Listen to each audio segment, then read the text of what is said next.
folks, how are we doing, frugal friends? We are in the kitchen again. We got a few weeks ago a chip shop tea, traditional lovely Friday evening chip shop tea. Now if you have been watching my channel before, you know that Chris and I are both vegetarian, so we're a bit limited for what we can have if we go to the chip shop, but they do some very nice pies. So we got a big portion of chips, a pie each, and some curry sauce. That's what we like. That's what we enjoy having. It came to £13. I nearly died. Now, granted, the pies that we got were vegan pies, so they are a little bit more expensive, but I compared, and even if we had bought something cheaper in terms of a pie, we still would have been at about £9, nearly £10, and sometimes it's just a little bit more than you want to spend. So, a few weeks ago, if you saw a Morrison's video that I did, I got a tin of mushy peas. Let me just find them. Here they are. Evil. Ugh. Mushy peas. No, I don't go to the chip shop and buy mushy peas. Never. Can't stand them. Even learned how to make them fresh once. No. But somebody, a lovely viewer, recommended a chip shop curry sauce recipe that you can make using mushy peas. So that is what we are going to give a go of today, so we can have our fake chip shop tea for tea tonight. Here is the recipe that I found online. I will link the website for you. It is from the Pinch of Nom website. And this is enough for our 1 tin of mushy peas. So you are going to have half a tin of tomatoes, half a tin of baked beans, and then all the other fresh ingredients and the herbs and spices. So into our hot pan, we are going to go in with our onions and our mushrooms, and just saute them off with a little bit of garlic. It says half a garlic clove. I hate to say I'm never one to follow recipes when it comes to garlic, so in with a good glob of garlic, and we're just going to saute this off until the vegetables are soft but not coloured. In true frugal style, if you are not wanting to use vast quantities of oil, I don't know if the rest of you have found that oil, vegetable oils, etc. are very, very limited in your shops at the moment.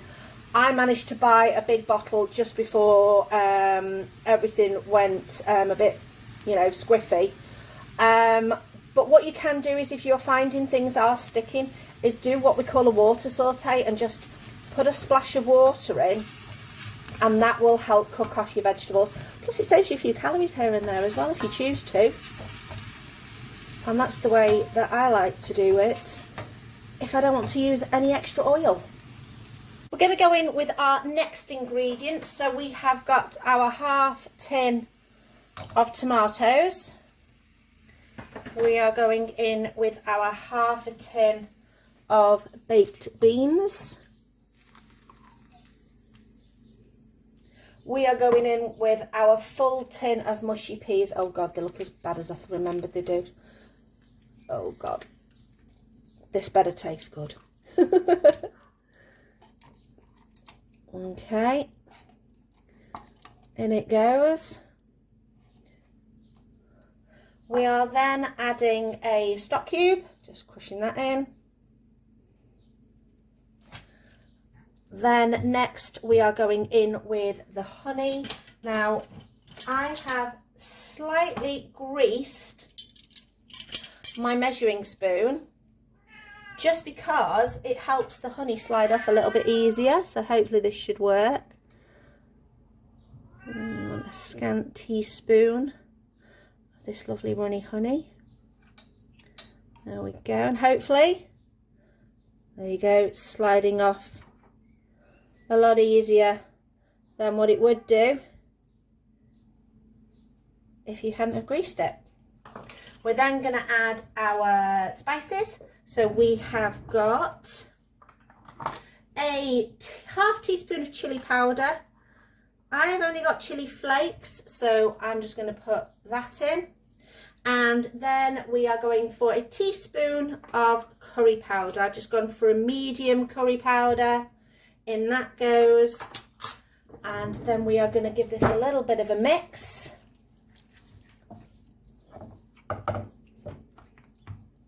And it says bring to the boil and then simmer for 20 minutes. Now that's the reason why I've done it in this pan, is because this one's got a lid. So it means I can just pop the lid on and let it do what it needs to do. And turn the heat up. This has been cooked and I've let it go cold because we're not going to eat this till later.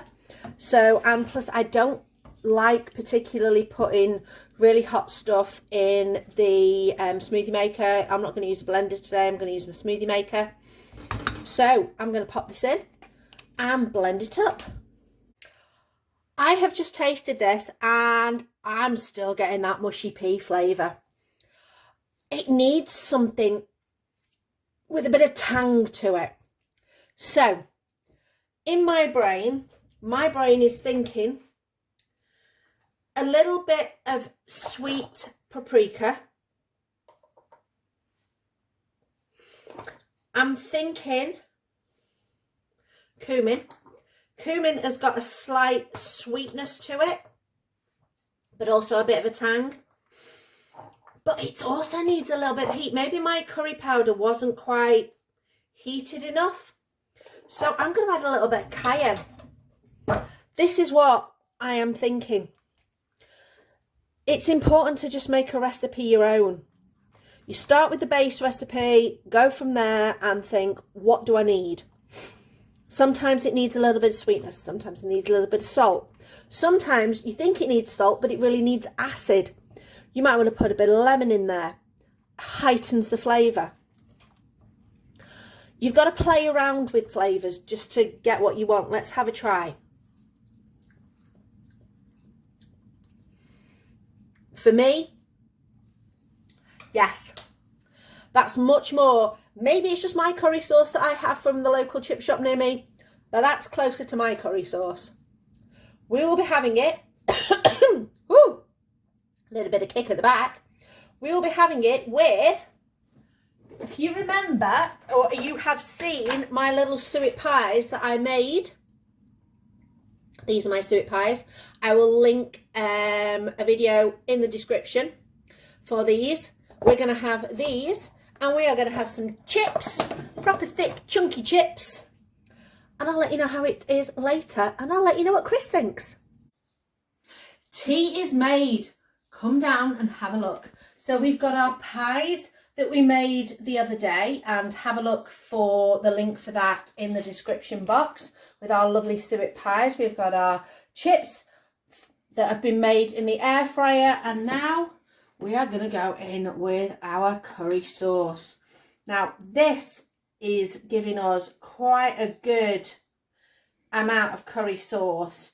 We will probably freeze the rest, and let's give it a bit of a taste. Okay, here we go. That's pretty good. Yeah, I mean, I talked about the fact that a £13 chip shop tea on a Friday night, I'd rather have this. Sorry, chip shops. This is really nice. So my pie, chips and curry sauce, this is a good substitute. Really, really nice. I mean, obviously the chips are not quite the same as chip shop chips. Anybody who is British knows that chip shop chips are, you can't do them at home. It's not possible to get that certain flavour. But these are pretty good. Yeah, I'd go for that. Thank you for watching. Please like and subscribe and hit me up in the comments below. See you next time.